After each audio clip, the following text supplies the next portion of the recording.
Akhil Bharatiya road महासभा की कार्यकारिणी का चुनाव 21 फरवरी को रोड धर्मशाला कुरुक्षेत्र में होगा। इस चुनाव में प्रधान समेत अन्य 21 पदों पर फैसला होगा। अकेले प्रधान पद के लिए 7 प्रत्याशी चुनाव मैदान में हैं। रोड महासभा के चुनाव निर्वाचन अधिकारी डॉक्टर मिहिर सिंह खैंची ने बताया कि महासभा के 300 डेलीगेट 71 प्रत्याशियों के भाग्य का फैसला करेंगे। इनमें 8 पदाधिकारी और 13 कार्यकारिणी सदस्यों का चयन भी किया जाएगा।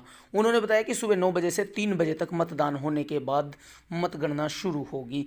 इसके बाद चुनाव परिणाम घोषित कर दिए जाएंगे। इन चुनावों के लिए सभी तरह की तैयारियां पूरी कर ली गई हैं।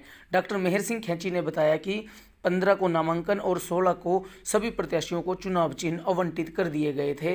उन्होंने बताया कि प्रधान पद के लिए 7 प्रत्याशी चुनाव मैदान में हैं। उन्होंने बताया कि अखिल भारतीय रोड महासभा के प्रशासक सेवानिवृत्त ब्रिगेडियर रणधीर सिंह की देखरेख में चुनावों की सभी तैयारियां पूरी कर ली गई हैं।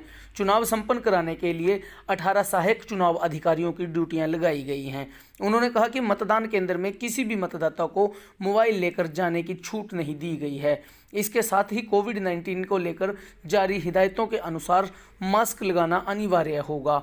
डॉक्टर मिहिर सिंह ने रोड महासभा से जुड़े मतदाताओं से शांतिपूर्ण तरीके से मतदान करने की अपील की। उन्होंने कहा कि मतदाताओं को समाज की बेहतरी और लोकतंत्र की मजबूती के लिए चुनाव में भाग लेना चाहिए। रोड महासभा के इस समय 11,000 के लगभग सदस्य हैं। कोऑपरेटिव सोसाइटी एक्ट के मुताबिक 300 का कॉलेजियम बनता है। 27 दिसंबर तक 300 कॉलेजियम का इलेक्शन हो चुका है, जिनमें से 212 सर्वसम्मति से चुने गए और 88 जो है वो इलेक्शन से चुने गए। इस समय हमारे पास 300 कॉलेजियम का इलेक्शन होना है, जो जनरल बॉडी बनेगी। इससे पहले जो है कोऑपरेटिव सोसाइटी एक्ट के मुताबिक जो 2012 में बना था, उससे पहले सर्वसम्मति से चुनाव होते थे। लेकिन अब ये इलेक्शन जो है बाई वोटिंग जो है होता है। इससे पहले एक वोटिंग हो चुकी है। पहले जो सोसाइटी एक्ट के मुताबिक नसीब सिंह को प्रधान बनाया गया था, लेकिन किन्हीं कारणों की वजह से पिछले 3 साढ़े 3 साल से इलेक्शन नहीं हो पाए। तो 300 कॉलेजियम का इलेक्शन हम करा चुके हैं। अब रोड धर्मशाला कुरुक्षेत्र में कल यानी 21 फरवरी को इलेक्शन संपन्न होगा।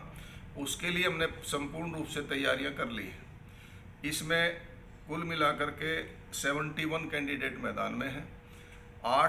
7 कैंडिडेट प्रधान पद के लिए, 8 कैंडिडेट जो है वरिष्ठ उप प्रधान के लिए, 4 कैंडिडेट उप प्रधान के लिए, 3 कैंडिडेट महासचिव के लिए, 3 कैंडिडेट जो है ज्वाइंट सेक्रेटरी के लिए, सह सचिव के लिए, और 3 कैंडिडेट खजांची के लिए और 4 कैंडिडेट प्रेस सचिव के लिए, और 39 कैंडिडेट जो है कार्यकारिणी सदस्य के लिए इलेक्शन लड़ेंगे। इनके लिए हमने जो बूथ बनाए हैं, 8 बूथ अलग अलग बनाए हैं।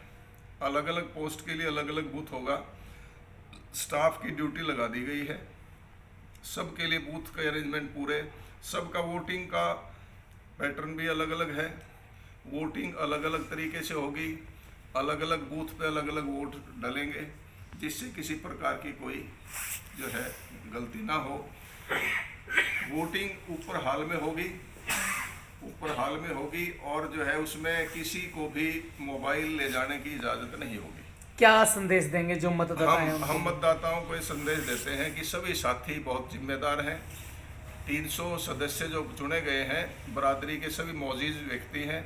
उनसे मेरी प्रार्थना है, मेरी अपील है कि शांतिपूर्ण तरीके से इलेक्शन कराएं, और जो भी साथी चुन करके आएंगे वो जो है इसका मुझे पूर्ण विश्वास है कि सभा को आगे बढ़ाने का निश्चित तौर पर काम करेंगे, ताकि बरादरी को एक अच्छा संदेश जाए।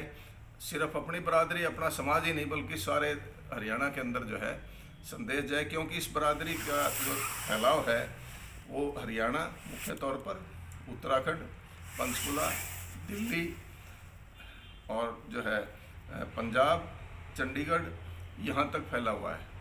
तो मेरी सभी साथियों से अपील है कि शांतिपूर्ण तरीके से, इसके अलावा काफ़ी मुझे ऐसा लगता है कि 300 कॉलेजियम के सदस्यों के अलावा बरादरी के बहुत मौजूद आदमी भी इकट्ठा होंगे।